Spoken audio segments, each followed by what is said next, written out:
नहीं जगाएंगे। ब्रह्मा जी ने कहा देखो अगर आप लोग इनको जगा दोगे तो आप लोगों को यज्ञ में भाग दूंगा मैं। तब दीमकों ने कहा ठीक है। यज्ञशाला में जो भी बच जाता है यज्ञ होने के बाद या कथा चल रही है उसी के बीच में यज्ञशाला में दीमकों का आगमन हो जाता है तो यज्ञ सफल माना जाता है, क्योंकि दीमक जो है यज्ञशाला के भाग को ग्रहण करते हैं, उन्हें वरदान प्राप्त है। आज दीमकों ने खाना प्रारंभ किया। थोड़ी ही देर में प्रत्यंचा टूटी, मानो बिजली की गड़गड़ाहट उत्पन्न हो गई। दसों दिशाएं तूफान से भर गए और भगवान का सर धड़ से अलग हो जाता है। उसी प्रत्यंचा से अब तो चारों तरफ अंधेरा छा जाता है। इतने में ही वह सर पता नहीं कहां गायब हो जाता है। अब तो सारे देवता बड़े चिंता में पड़ गए, अब क्या होगा।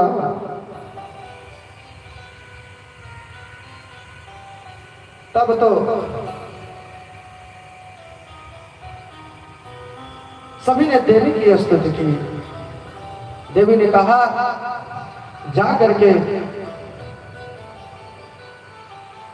एक घोड़े का सर लाइए और ला करके इनके सर पर रख दीजिए ब्रह्मा जी। और रखते ही भगवान उठ खड़े हो गए और इस प्रकार से भगवान का एक अवतार हुआ। बोले हरिग्रीव भगवान की।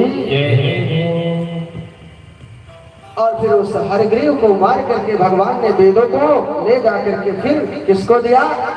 ब्रह्मा जी को दिया। आगे चाक्षुष मनवंतर के अंत में भगवान ने मत्स्य रूप में अवतार ग्रहण किया। फिर क्षीर सागर के मंथन में भगवान ने कच्छप रूप धारण किया। अपने भक्त प्रहलाद को बचाने के लिए भगवान ने फिर नरसिंह का अवतार धारण किया। ये सब कथाएं आप आगे विस्तृत रूप से सुनेंगे। अभी क्या क्या अवतार हुए हैं भगवान के, वो जान लीजिए।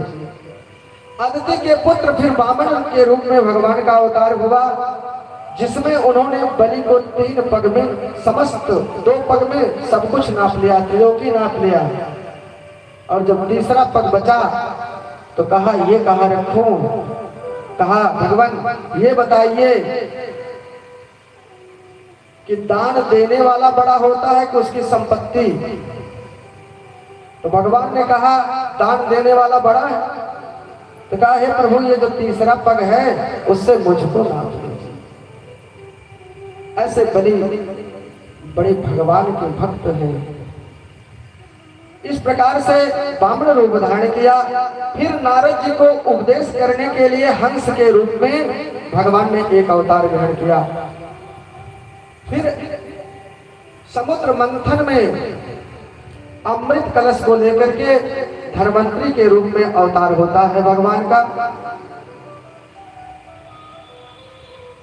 मोहिनी अवतार होता है, अजित अवतार होता है। इसके बाद पृथ्वी पर उद्दंड क्षत्रियों के विहीन करने के लिए परशुराम के रूप में भगवान का एक अवतार होता है। परशुराम ने केवल है बंसी राजा, क्षत्रिय राजा थे जो बड़ी उद्दंडता किए थे, उन्हीं का नाश किया था। इक्ष्वाकु वंश में भगवान ने अपनी अनंत शक्तियों के साथ श्री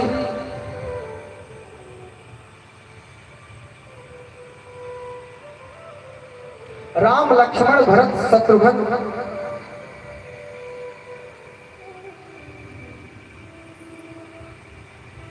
आप जानते हैं